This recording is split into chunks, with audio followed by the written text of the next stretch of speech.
So I've read that 600-page budget, and while I have probably hundreds of thoughts, I'm just going to share a couple with you.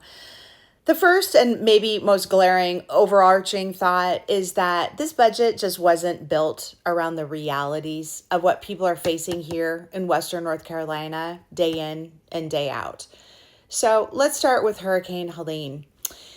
The numbers really bear this out. They explain exactly what's happening here. So, number one, uh, the state says that we need $3 billion to rebuild homes here. That's a staggering number. And we also need around $1.5 billion to restore our economy.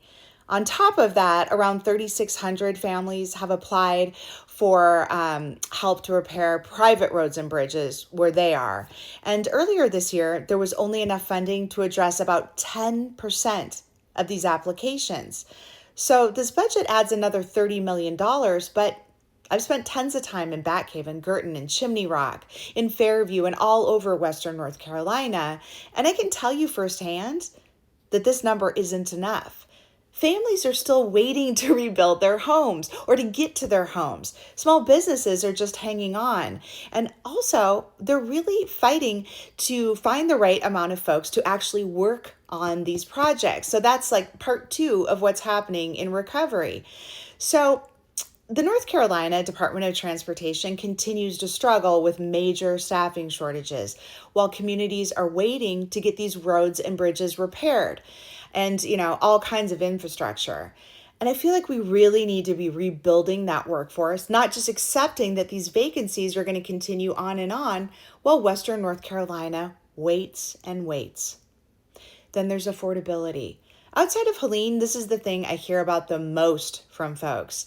Families are greatly struggling to buy groceries, to pay that healthcare bill, to pay Duke Energy bills, to buy gas.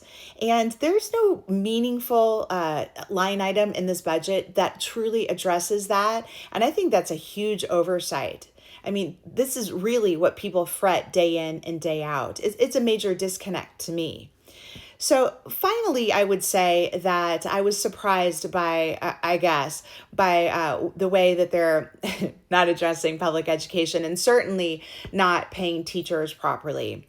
So their teachers are getting a raise of around 8%, but you might not have heard that that's really just an average. So starting teacher raises are going to be between 10 and 17%, but our veteran teachers, the ones that we've been begging to stay in our classrooms, are only going to receive raises of about 5%. So we can't solve a teacher retention crisis while continuing to undervalue the experienced educators that our students depend on.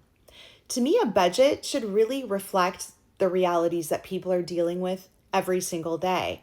And this one really doesn't. So Western North Carolina deserves budgets that really begin with people, then address the challenges that they're facing in their day-to-day lives, and then invest on a scale that this moment actually demands. And that's what I'm going to fight for when I go to Raleigh.